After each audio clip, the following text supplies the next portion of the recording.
ನಮಸ್ಕಾರ ಕುಲಕೋಟಿ ಕನ್ನಡಿಗರಿಗೆ.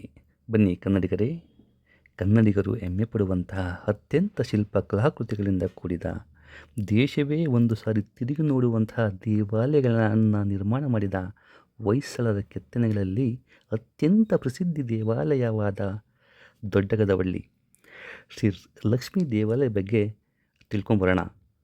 ಸ್ನೇಹಿತರೆ, ಎಷ್ಟೇ ಕೀಳ್ಜಿ ಸಂತತಿಗಳು ದೆಹಲಿ ಸುಲ್ತಾನರು ಭಾರತೀಯ ಮೇಲೆ ದಂಡೆತ್ತಿ ಬಂದು ಭಾರತೀಯ ಸಂಸ್ಕೃತಿ, ಪರಂಪರೆ, ದೇವಾಲಯಗಳ ಮೇಲೆ ದಾಳಿ ಮಾಡಿ ನಾಶ ಮಾಡಲು ಬಂದರೂ ನಾಶ ಆಗದೆ ಹಾಗೆ ನಿಂತಿರುವ ಈ ನಾಡಿನ ಶಕ್ತಿ ದೇವಾಲಯ ಅಂದರೆ ಇದೇ ನಮ್ಮ ದೊಡ್ಡಗದವಳ್ಳಿ ಲಕ್ಷ್ಮೀ ದೇವಾಲಯ ಅಂತ ಹೇಳ್ಬೋದು.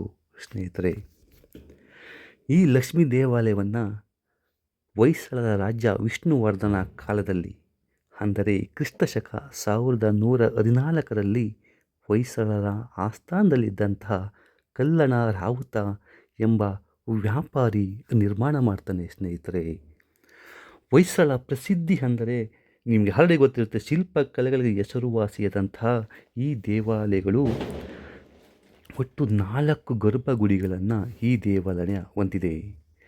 ಚೌವಣಿಯನ್ನು ಹಂಚಿಕೊಳ್ಳುವಂಥ ವಿಶಿಷ್ಟ ಚತುರ್ಪುಷ ಶೈಲಿಯಲ್ಲಿದೆ ಅಂತಲೇ ಹೇಳಬಹುದು.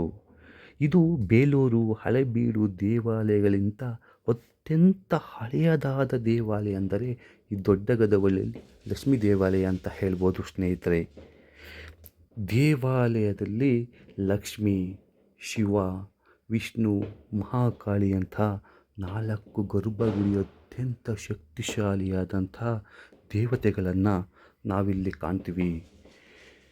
ಸುಮಾರು 11ನೇ ಶತಮಾನದಲ್ಲಿ ಈ ದೇವಾಲಯವನ್ನು ನಿರ್ಮಾಣ ಮಾಡಿ ಜಗತ್ತಿಗೆ ಒಂದು ಶಿಲ್ಪಕಲೆಗೆ ಹೆಸರುವಾಸಿಯಾದಂಥ ಹೊಯ್ಸಳರ ಕೊಡುಗೆಯನ್ನು ನಮ್ಮ ದೇಶಕ್ಕೆ ಕೀರ್ತಿಯಾಗಿ ನೀಡಿದ್ದಾರೆ ಅಂತ ಸ್ನೇಹಿತರೆ, ಹೊಯ್ಸಳರ ಬಗ್ಗೆ ನಾವು ಹೆಮ್ಮೆ ಪಡಬೇಕಾದಂಥ ವಿಷಯ. ಪ್ರತಿ ದೇವಾಲಯಗಳ ಗೋಡೆಗಳ ಮೇಲೆ ಚಾವಣಿಯಲ್ಲಿ ಅಷ್ಟದಿಕ್ಪಾಲಕರ ಶಿಲ್ಪಗಳನ್ನು ಕೆತ್ತಲಾಗಿದೆ. ಸ್ನೇಹಿತರೆ, ದೇವಾಲಯ ಮುಂದೆ ರಾವುತ, ಇವರು ಏನು ನೋಡ್ತಾ ಇದ್ದೀರಾ, ಈ ದೇವತೆ ನೋಡಿ ರಾವುತಗಳನ್ನು ಕೆತ್ತಿದ್ದಾರೆ. ಈ ರಾವುತಗಳನ್ನು ಯಾರಿಗೂ ಒಳಗಡೆ ಎಂಟ್ರಿ ಕೊಡಲ್ಲ. ಮಹಾಲಕ್ಷ್ಮಿ, ಏನು ನೋಡ್ತಿದ್ದಾರೆ, ಇದು ಲಕ್ಷ್ಮೀ ದೇವಾಲಯ. ವಿಷ್ಣು, ಮಹಾನ್ ವಿಷ್ಣು ನೆಲೆಸಿದ್ದಾರೆ. ಇಲ್ಲಿ ನೋಡಿ ಶಿವ, ಮಹಾನ್ ಶಿವನನ್ನು ಇಲ್ಲಿ ಕೆತ್ತನೆ ಮಾಡಿದ್ದಾರೆ. ಪ್ರತಿನಿತ್ಯ ಭಜನೆ ಆಗುತ್ತಿರುತ್ತೆ.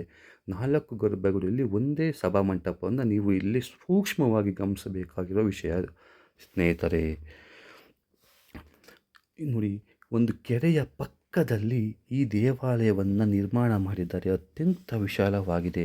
ಪೂರ್ವದಲ್ಲಿ ಲಕ್ಷ್ಮಿ, ಉತ್ತರದಲ್ಲಿ ಕಾಳಿ, ಪಶ್ಚಿಮದಲ್ಲಿ ಶಿವ ಹಾಗೂ ದಕ್ಷಿಣದಲ್ಲಿ ವಿಷ್ಣು ದೇವಾಲಯಗಳನ್ನು 4 ಪ್ರಕಾರಗಳ ಮೂಲೆಗಳಲ್ಲೂ ಸಣ್ಣ ದೇವಾಲಯವಿದೆ. ಈ ದೇವಾಲಯ ಇಸ್ಲಾಮಿಕ್ ಆಕ್ರಮಣ ಸಮಯದಲ್ಲಿ ಅನೇಕ ಶಿಲ್ಪಗಳು ನಾಶವಾದರೂ ಸಹ ಹಾಗೆ ಎದ್ದು ನಿಂತಿದೆ ಅಂತ ಸ್ನೇಹಿತರೆ ಹೇಳ್ಬೋದು. ಲಕ್ಷ್ಮಿಯನ್ನು ಶಿವನ ಸಹೋದರಿ ಎಂದು ಇಲ್ಲಿ ಪೂಜೆ ಮಾಡ್ತಾರೆ.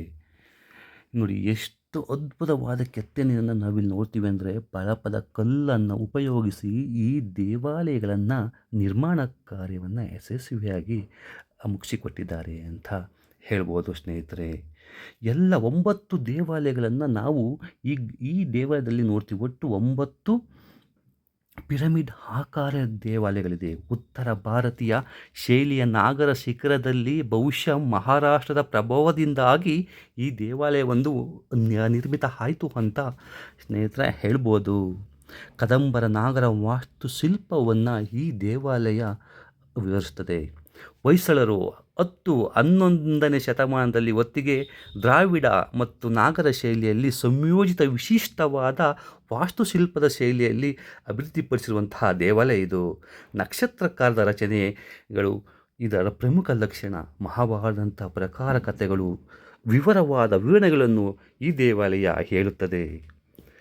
ದೆಹಲಿ ಸುಲ್ತಾನರು ಸೇನೆಗಳು 14ನೇ ಶತಮಾನದಲ್ಲಿ ಮಲ್ಲಿಕ ಕಾಫೂರ್ ಮತ್ತು ಮೊಹಮ್ಮದ್ ಬಿನ್ ತುಘಲಕ್ ಅವರ ದಾಳಿಗಳಿಂದ ನಾಶ ಮಾಡಲಾಯಿತು ಈ ದೇವಾಲಯವನ್ನು. ಆದರೂ ನಾಶ ಆಗದೆ ಹಾಗೆ ಈ ದೇವಾಲಯ ಇದೆ. ಸ್ನೇಹಿತರೆ, ಅಲ್ಲಾವುದ್ದೀನ್ ಖಿಲ್ಜಿ ಸೇನಾಧಿಪತಿಯಾಗಿದ್ದ ಮಲ್ಲಿಕ ಕಾಫೂರ್ 1311ರಲ್ಲಿ ಮೊದಲ ಬಾರಿಗೆ ದಾಳಿ ಇಲ್ಲಿಗೆ ನಡೆಸ್ತಾನೆ. 1326ರಲ್ಲಿ ಮೊಹಮ್ಮದ್ ಬಿನ್ ತೊಗೊಲಾಗ್ ಉಳಿದ ದೇವಾಲಯವನ್ನು ನಾಶಪಡಿಸ್ತಾನೆ ಸ್ನೇಹಿತರೆ.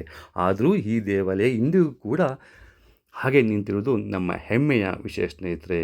ಈ ಮಾಹಿತಿ ನಿಮಗೆ ಇಷ್ಟವಾಗಿದ್ದರೆ ದಯಮಾಡಿ ಈ ವಿಡಿಯೋವನ್ನು ಶೇರ್ ಮಾಡಿ. ನಮಸ್ಕಾರಗಳೊಂದಿಗೆ